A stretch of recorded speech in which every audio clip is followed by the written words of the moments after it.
nesse último vídeo da série em comemoração ao Dia Mundial da Propriedade Intelectual, a gente traz mais um tema relacionado à inovação e tecnologia, que diz respeito justamente à questão dos monitoramentos de celulares na quarentena como uma medida de combate ou de enfrentamento ao Covid-19. A gente sabe aí que o governo federal ainda reluta um pouco na adoção ou não dessa medida, mas que alguns estados, como Rio de Janeiro e São Paulo, foram celebradas parcerias com as empresas de telefonia para que fossem compartilhados, ou para que fossem monitorados esses celulares durante a quarentena. Isso tem despertado uma série de manifestações da sociedade civil, além, é claro, de disputas judiciais. Para que a gente possa melhor examinar o tema, a gente precisa entender de fato o que a gente está tratando aqui, que tipo de dados a gente está olhando quando a gente fala em monitoramento de celulares. Hoje em dia já não é mais segredo para ninguém, né, o quanto que os nossos celulares sabem sobre nós mesmos, né, às vezes até informações que nem nós mesmos temos tamanha consciência. Então, se ali, por exemplo, eu tenho um celular que toda noite está em um determinado local, eu tenho um bom indicativo de que aquele local onde o celular está toda noite, portanto, é a residência do dono desse celular. Existem diversas formas para se coletarem dados de geolocalização, especificamente, que parece ser o objeto principal aí da tentativa desse monitoramento, principalmente nos estados de Rio e São Paulo. Isso pode ser feito através de GPS, que é uma tecnologia já super conhecida, ou também pela triangulação das antenas com as quais o celular, o aparelho celular se comunica enquanto em deslocamento. Então, a partir de tal coleta, é possível, né, via GPS ou via essa triangulação, é possível produzir mapas de calor que vão mostrar pra gente onde tem maior concentração de pessoas e, portanto, possíveis aglomerações que têm que ser repelidas, sob a lógica de que a gente tem determinações governamentais no sentido da quarentena. Outra possibilidade de coleta é examinar ali se o celular está num determinado local durante a noite, né, e durante o dia tem um deslocamento, de que isso implicaria possivelmente, ou não tem um deslocamento, por óbvio, né, em um cumprimento ou um descumprimento da quarentena. Para além dessa avaliação de distanciamento ou de deslocamento, hoje a gente já fala de alguns aplicativos ou de uma tecnologia, inclusive Apple e Google lançaram iniciativa nesse sentido, que é chamada de Contact Tracing,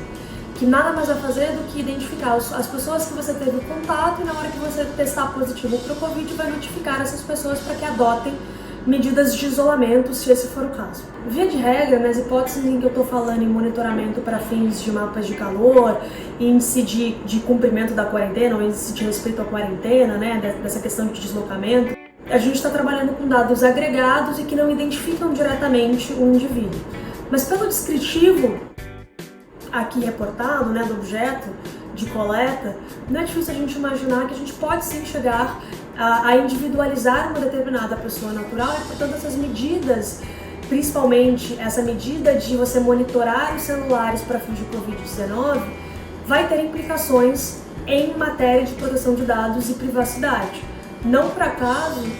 o tema tem sido debatido no mundo inteiro, com elaboração de guidelines por institutos de pesquisa e por GPAs e autoridades reputadas sobre o tema.